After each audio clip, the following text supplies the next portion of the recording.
Il n'y a pas de temps à perdre, c'est le résumé de l'actu de l'intelligence artificielle avec Didier Baraton pour 2051.fr. Bonjour, bienvenue pour ce podcast numéro 6 de 2051.fr.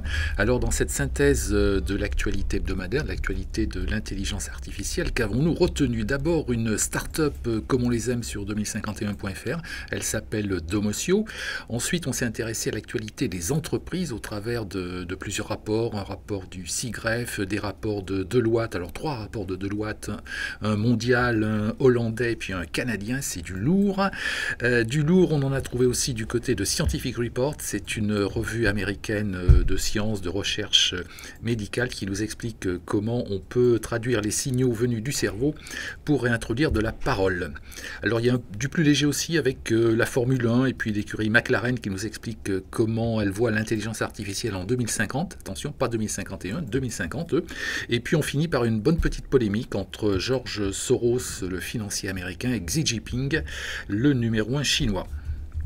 Donc on commence par la start-up Domocio, D-O-M-O-S-C-I-O, retenez bien ce nom, elle est spécialisée dans les EdTech, donc les start-up du domaine de l'éducation, plus précisément de l'apprentissage en continu qu'on va avoir tout au long de notre vie. On a interrogé les 2 cofondateurs, Ivan Ostrovitch, le CEO, et Benoît Praly, le CTO, donc l'homme de la technique. C'est un échange et une alternance entre les deux qui prennent la parole successivement pour nous expliquer comment bien ils arrivent à relier les sciences cognitives et l'intelligence artificielle pour proposer aux entreprises des programmes de formation beaucoup plus efficaces et beaucoup plus séduisants également pour ceux qui y participent. Ils ont déjà des grands clients comme la SNCF, la Banque de France, Bouygues Télécom, excusez du peu.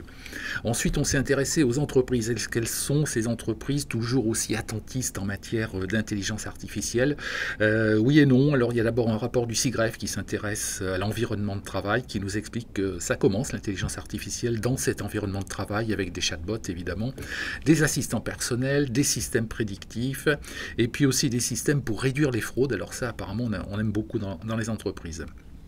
Ensuite, on s'est intéressé à 3 rapports du cabinet Deloitte.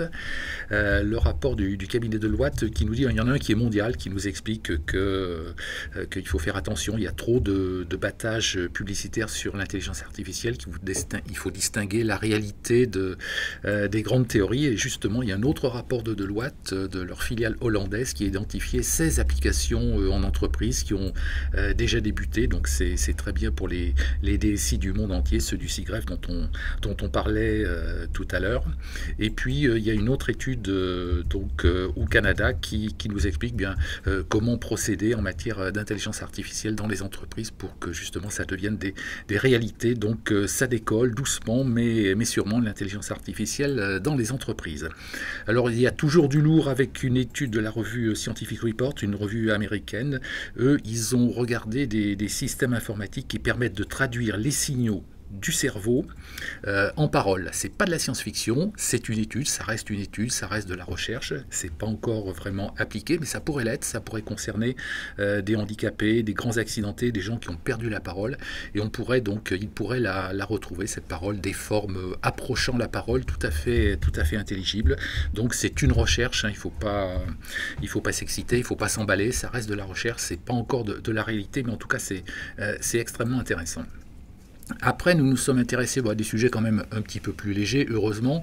L'écurie McLaren, ça vous dit quelque chose, c'est une écurie de Formule 1. Eux, ils se sont demandé qu'est-ce que seraient que les technologies en 2050, toujours dans la Formule 1. Alors, ils ont dit 2 choses un peu contradictoires. Ils ont dit d'abord qu'il y aurait beaucoup de technologies, notamment beaucoup d'intelligence artificielle. Les pilotes de Formule 1, ils auraient en fait un copilote qui serait l'intelligence artificielle, qui leur expliquerait, qui leur suggérerait la meilleure conduite possible.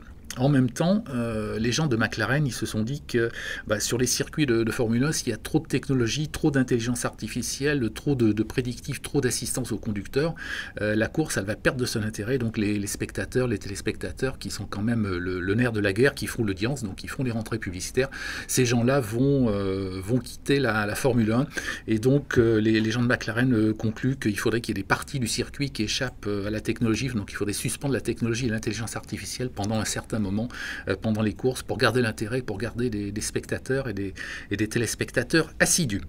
Enfin, on va terminer par une polémique, comme je les aime, entre George Soros, le financier américain, qui a quand même 88 ans, mais qui a gardé toute son énergie, et puis le numéro 1 chinois Xi Jinping. Alors le premier, l'américain Soros, il vole dans les plumes du deuxième, donc Xi Jinping, en lui reprochant d'utiliser l'intelligence artificielle pour dominer, conquérir le monde, et puis surtout pour surveiller son peuple. Alors c'est pas faux, maintenant les Chinois font une cible facile et puis un fantasme assez courant dans l'intelligence artificielle, mais les arguments valent le coup d'être écoutés, surtout qu'en face, Xi Jinping, lui, réplique en dénonçant le journalisme à l'occidental, les principes occidentaux qu'il veut combattre, et si on a bien compris, il veut les combattre en dotant ces journalistes de nouveaux arguments à travers l'intelligence artificielle. Voilà, donc autant de motifs de débat sur la Chine, sur le cerveau, sur les entreprises attentistes ou pas. Bonne écoute et à la semaine prochaine pour ce podcast de 2051.fr.